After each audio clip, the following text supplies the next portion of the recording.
मित्रांनो, तुम्ही एक गोष्ट नोटीस केली आहे का की सोन्याचे भाव हे वाढत नाहीये तर हे सुसाट पडत आहेत।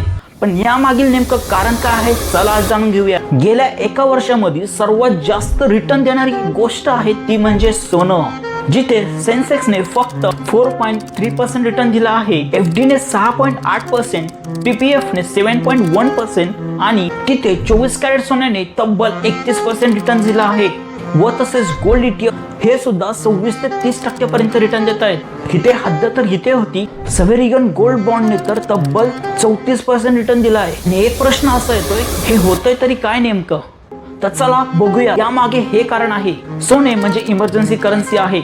जगात कुठेही ताणतणाव, युद्ध व तसे आर्थिक संकट आलं तर सोन्याचे भाव वाढतात। सध्या तर संपूर्ण जगामध्येच टेन्शनचं वातावरण आहे। अमेरिकेचं कर्ज वाढतंय, जगामध्ये जागोजागी युद्ध होतंय आणि सेंट्रल बँका तर डॉलर ऐवजी गोल्डवर भर देत आहेत। भारताने 2024 मध्ये प्रचंड प्रमाणामध्ये गोल्ड विकत घेतलंय, यामध्ये चीनही कुठे मागे राहिला नाही आहे।